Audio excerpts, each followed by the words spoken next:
جا هەموو جارێکی ژەمە تیکرارەکەمەوەی لە مێشکتان بچەسپێ و جیاوازەکە بزانن چییە. ئێمە کاڵین ئومەتی ئیسلامی، بۆ نموناڵین لە ئەندۆنیسیا و هەتاکو و مەغریب بەڵین ئومەتی ئیسلامی، ئومەتە جوگرافیاییەکەیە، ئومەتە مێژوویەکەیە کە ماوەتەوە.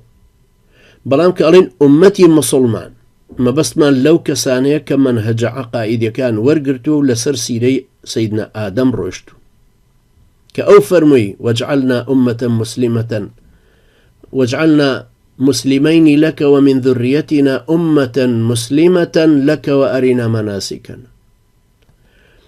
خوم إسماعيل ذرية كمان بمان كبا أمتي مسلمة. أما باسمان لويك بابندبون بمنهجي بيغمبرانو بوشيوة سراستانا أما أمة مسلمة كدرستكاتو. أولا درسي راوردو باسمان كركا زنجير درسي أمتي مسلمان من بو أويه. بەڵام لێرە کە باسەکەین وڵین ئومەتی ئیسلامی یان ئومەتەکەی کە لەم جوگرافیا ئیسلامیەیە هەیە. ئێمە باس لەوە ئەکەین کە ئەمە گەلی دەوڵەت موسڵمانەکەن.